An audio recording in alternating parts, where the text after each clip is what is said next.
మీ పిల్లలు maths science లో dull గా ఉన్నారా? 100% మార్క్స్ కావాలంటే ఆన్లైన్ ట్యూషన్ ట్యుటోరిక్స్ లో జాయిన్ అవ్వండి. సభ్య సమాజం మొత్తం సిగ్గుతో తలదించుకునేలా ఆంధ్రప్రదేశ్ చిత్తూరు జిల్లా నారాయణపురంలో ఒక ఘటన చోటు చేసుకుంది. తీసుకున్న అప్పు తిరిగి తీర్చలేదని ఒక మహిళను చెట్టుకు కట్టేసి మరీ ఇష్టానురీతిలో కొట్టారు. ప్రస్తుతం ఆమె హాస్పిటల్లో చికిత్స పొంది ఇప్పుడే బయటకు వచ్చింది. ఒక్కసారి ఆమెతో మాట్లాడదాం. అమ్మా అసలు ఏం జరిగింది? కొట్టే అంతటి పరిస్థితులు ఎందుకు వచ్చాయి? చెట్టుకు కట్టేసి ఎందుకు కొట్టారు? అది కూడా మీ చిన్న పిల్లోడు పక్కనే ఉన్నప్పుడే కొట్టారు అని అంటున్నారు. ఏం జరిగిందమ్మా అసలు? మా ఇంటి ఆయన 50,000 అప్పు తీసుకున్నాడు మేడం. ముందు మళ్ళీ ఆ అప్పుకి ఇచ్చిందని తిరిగి లేదు. మీ భార్యని పిలుచుకుంటారా, సంతకం పెట్టించుకొని 80,000 ఇస్తాము, లోన్ వచ్చింది అన్నారు. నేను పెట్టును, నువ్వు ఎక్కడికైనా వెళ్ళిపోతే నన్నే పట్టుకుంటారని నేను అడిగినాను మా ఇంటి ఆయన్ని. చెప్తే కూడా వినలేదు. నాతో కష్ట సుఖాలు పంచుకునే దానివి అయితే నువ్వు నాకు సైన్ చేస్తావు అని అన్నాడు. సైన్ చేసి తీసుకున్నాయి. ఇలా అవుతుందని నాకు తెలియదు, ఈ న్యూస్ అని జరుగుతుందని నాకు తెలియదు. ఆ 80,000 కోసం నేను తీసుకుంది 80,000. 80,000 కోసం మా పిల్లల టీసీకి వస్తే స్కూల్ ఓపెన్ అయింది, అమ్మోళ్ళ ఇంట్లో చేరుస్తామని వచ్చినాను. టీసీ చింపేదానికి చూసినారు. టీసీ చింపేస్తారని వేసి పట్టుకుంటే శారీని అంతా లాగి తీసుకెళ్లి చెట్టుకు కట్టేస్తారు. వాళ్ళ ఇంటి ముందరే రోడ్డు పక్కనే నా కొడుకు పోయి కాళ్ళు పట్టుకున్నాడు. అమ్మని పట్టుకున్న పిల్లాడిని ఈడ్ చేసి. ఎంత ఉంటుందమ్మా మీ అబ్బాయి వయసు? ఎంత ఉంటదమ్మా? 5 ఏళ్ల వయసు. ఏ క్లాసు? 5 ఏళ్ల వయసు. 5 ఏళ్ల వయసు పిల్లోడు వెళ్ళి కాళ్ళు పట్టుకున్నా కూడా వదలలేదు. వాళ్ళు మనుషులా పశువులా అమ్మా? పశువులే. ఇప్పుడు కూడా వాళ్ళ అప్పు మేము పెట్టుకోము, ఇస్తాము. మాకుండే అప్పుని ఇల్లు ఉంది, కట్టిండే ఇల్లు, దాని అమ్మమని ప్రెజర్ చేసేవాళ్ళు సంవత్సరం క్రితం. ఫస్ట్ నన్ను బాధ పెట్టినప్పుడు మా ఇంటి ఆయన బాధ పెట్టారు. మా ఇంటి ఆయన తమ్ముడు దగ్గర, తమ్ముడు ముందు చనిపోతాడు, భార్య బిడ్డలు ఉన్నాడు, కూడా పుట్టిన తమ్ముడు కోసం 16 లక్షలు అప్పు చేసినాడు. ఇంకా ఉండే వాళ్ళ దగ్గర మా తమ్ముడు ఈ మారి అప్పు చేసినాడు, ఎక్కువ వడ్డీకి ఇవ్వకండి, తక్కువ వడ్డీకి ఇవ్వండి అనేసి తీసుకొచ్చి 16 లక్షలు. ఫస్ట్ అయితే వాడి నుంచి వచ్చిందే మాకు గొడవలు. సరే నేను మొన్న టీసీ తీసుకొచ్చేదానికి వెళ్తే వీళ్ళు మార్చేసినారు. డబ్బులకు అకృతి పడే వేరే కుట్ర లేదు, మనకు వడ్డీ కట్టలేదు, డబ్బులు ఇవ్వలేదు అనేసి నన్ను లాగి రోడ్డు ఇడ్చి కట్టేసినాడు. లాగి రోడ్డు మీద ఈడ్చుకొని వెళ్ళాడా? లైవ్ కాల్ కట్ అయింది, అందుకే మనం ఆమె ఫోన్ లైన్లోకి తీసుకున్నాం. ఒకసారి మళ్ళీ మాట్లాడదాం ఆమెతోటి. అమ్మా శిరీష, అమ్మ శిరీష వినిపిస్తుందా నా వాయిస్? కాదమ్మా, మీ మరిది కోసం మీ ఆయన అప్పు చేసిండా? మా మరిది కోసము ముందరికి నిలిచి అప్పులు ఇచ్చే వాళ్ళ దగ్గర పోయి మా తమ్ముడు ఈ మారి చనిపోతానంటా ఉన్నాడు. నా అన్న కాబట్టి నేను ఇస్తాను, వాడు సంపాదించి ఇస్తాడు, వడ్డీ కట్టగలుగుతాము అని చేసినాడు. 16 లక్షలు.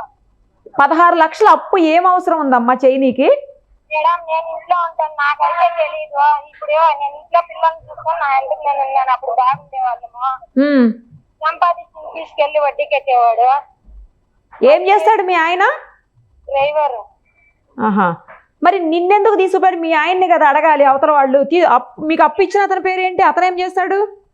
మా ఇంటి ఆయన సంవత్సరం అట్లా అయింది, తీసుకెళ్లి చెట్లలో గుట్లో బెదిరించేవాళ్ళు.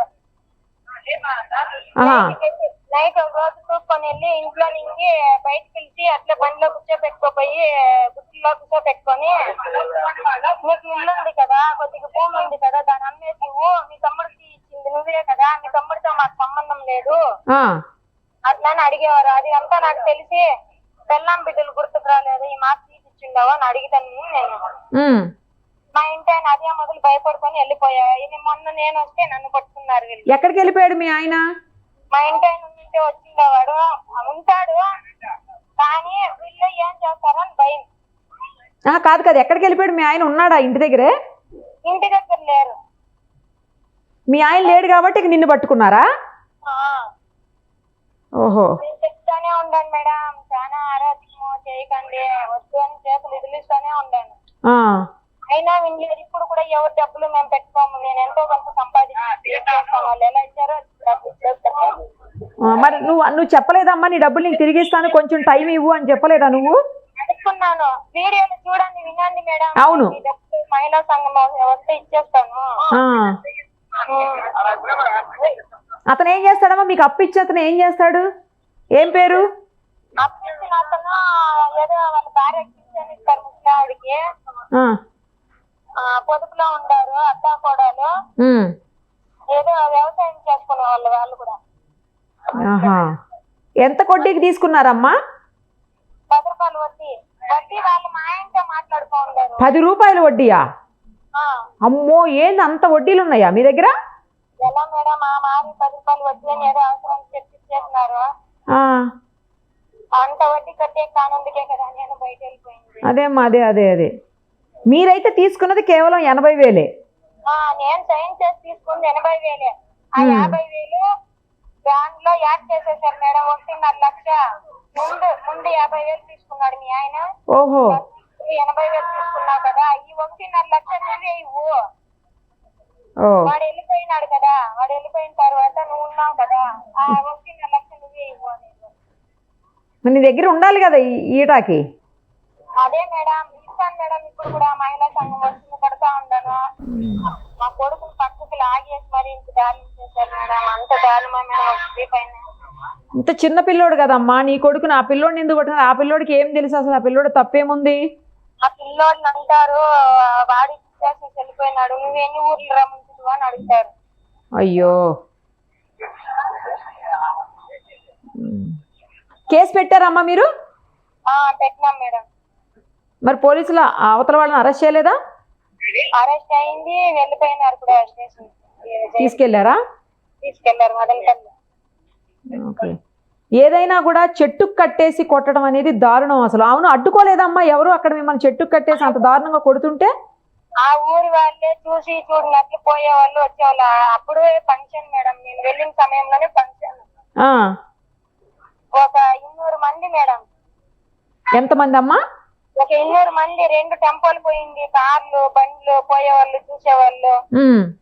ఎవరు గాని ఆపలేదు. ఒక బ్రదర్ వచ్చి ఈ మాట చెప్పు కట్టేస్తారు, ఇది న్యాయం కాదని చెప్పిన తర్వాత సరే వదిలినాము, నువ్వు ఇచ్చేసి తీసుకెళ్ళు అన్నారు. అయ్యో,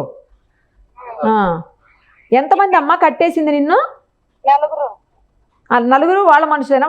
వాళ్ళేనా? అందరు వాళ్ళ ఇంట్లో వాళ్ళేనా?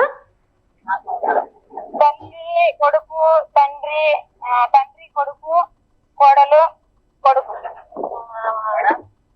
మామ. ఓహో, వాళ్ళ ఇంట్లో వాళ్ళే మొత్తం అందరూ? మా కుటుంబమే. ఆ పెద్దవాళ్ళు కూడా మరి అట్లా కట్టవద్దని చెప్పి వాళ్ళు కూడా కట్టారా? కట్టొద్దని చెప్పాల్సింది పోయి ఒకరికొకరు హెల్ప్ చేసుకున్నారు కదా మేడం. తాడెత్తి వచ్చేది, ఒకరు ఇచ్చేది, 2 మంది చెప్పి తీసుకెళ్లేది. దారుణం అసలు. కానీ నాకు ఏమనిపిస్తుంది అంటే ఇంత జరుగుతుంటే కనీసం ఒకళ్ళైనా వచ్చి అడ్డుకుని పక్కకు తీయాలి కదా. ఇట్లా కట్టడం ఏంటి తప్పు కదా అని చెప్పేసి ఎవరు అడ్డుకోకుండా చూసుకుంటా పోతున్నారా? వచ్చిన ఒక్క అతను నేనేమో వీళ్ళు వెనక పంపించారు. దారుణం అమ్మా. ఏదైనా కూడా. నీకు ఒక్కడే పిల్లడా? ఒక్కడే కొడుకా? 2 కూతుర్లు. పెద్ద పాప హ్యాండిక్యాప్ మేడం. ఆ పాప పింఛన్ కూడా పెరుక్కునే వాళ్ళు వీళ్ళు. అబ్బో, ఆ పిల్లకి పింఛన్ వస్తే ఆ పింఛన్ కూడా మళ్ళీ వీళ్ళకి వడ్డీ కింద కట్టేవాళ్ళ మీరు? మా అమ్మని ఏమి అనకండి, మా నాన్న ఏమి అనకండి, ఊరికి వచ్చి వెళ్ళని మమ్మల్ని చూసుకునేదానికి. అలానే ఈ పాప పింఛన్ తీసుకొని స్కూల్ కి వెళ్తే సరే ఎవరు లేరు, మా అత్తగారు చూసుకున్నారు 1 ఇయర్. ఈ పాప చేతిలో నుంచి లాక్కొని వెళ్ళిండారు 2-3 సార్లు. అరే, ఇంకో అమ్మాయి ఏం చదువుతుంది? 3వ క్లాస్. చిన్న పిల్లలు అందరూ కూడాను? చిన్న పిల్లలే మేడం. కొడుతుంటే ఏడ్చాడా అమ్మా మీ అబ్బాయి? భయంకరంగా ఏడ్చుంటాడు కదా పాపం. ఏడ్చిండాడు, వీడియోలు వచ్చినాయి కదా. అదే. కానీ ఆ పిల్లోడు బతిమలాడినా కూడా కాళ్ళు పట్టుకున్నా కూడా వదలలేదంటే అసలు వాళ్ళు మనుషులా ఏంటి? నాకేం అర్థం అవట్లేదు అసలు. మనుషులు కాదు మేడం, ఊరికే పెద్ద రౌడీసులు మేడం వాళ్ళు. అమ్మో, కానీ ఘోరం అమ్మ. చాలా దారుణమైన పరిస్థితి ఎదుర్కొన్నారు మీరు. కనీసం మహిళగానన్నా వాళ్ళు చూడలేదు. నా పిల్లల కోసమే మేడం ఇన్ని బాధలు పడతా ఉండేది మేడం. చిన్న మా ఇంటి అయినా లేరు. నా పిల్లల భవిష్యత్తు, నా పిల్లల లైఫ్ ఎవరు చేతుల్లో పెట్టాలి మేడం? అదే అమ్మా, చిన్న పిల్లలు వాళ్ళ ముందు మిమ్మల్ని ఇలా చేయటం అసలు ఆడవాళ్ళు మీరు ఏంది? వాళ్ళు ఎందుకు అట్లా? డబ్బు అహంకారంతో మేడం. అదే అప్పు తీసుకున్నంత మాత్రాన తప్పుడోళ్ళు అయిపోతారా? కాదు కదా. అంత పెద్ద ఏం తప్పు చేశారని మీరు చెట్టుకు కట్టేసి కొట్టారో నాకు ఇప్పటికీ అర్థం కావట్లేదు. అసలు చెట్టుకు కట్టేసి కొట్టే అంత తప్ప మీరు చేసింది అప్పు తీర్చకపోవడం. సరే అమ్మా, మీరైతే కేసు పెట్టారు కదా, ఇప్పుడు మీకు న్యాయం జరగాలని జరుగుతుందని ఆశిద్దాము. మీకు ఇప్పుడు ఆరోగ్యం బాగానే ఉందా? హాస్పిటల్ అడ్మిట్ చేసినట్టున్నారు కదా మిమ్మల్ని, ఇప్పుడు బాగానే ఉందా? బాగానే ఉంది. పిల్లల కోసం పోతా ఉన్నాను, పిల్లలకి అడ్మిషన్ కదా చేర్చాలని. అదేలేమ్మా, మళ్ళీ పిల్లల కోసం చూడు, ఎంతసేపు నువ్వు పిల్లలు పిల్లలు పిల్లలు అని చెప్తూనే ఉన్నావు అప్పటి నుంచి కూడాను. సరేమ్మా, జాగ్రత్త. నాకు తెలిసి ఇంకొకసారి ఇలాంటి పని జరగకపోవచ్చు, జరగదు కూడాను. పోలీసులు గట్టిగా చర్యలు తీసుకుంటారు. ఆ తర్వాత కోర్టు నుంచి కూడా సరైన న్యాయం మీకు జరుగుతుందని, జరగాలని ఆశిస్తున్నానమ్మా. థ్యాంక్స్ అమ్మా. సరే మేడం.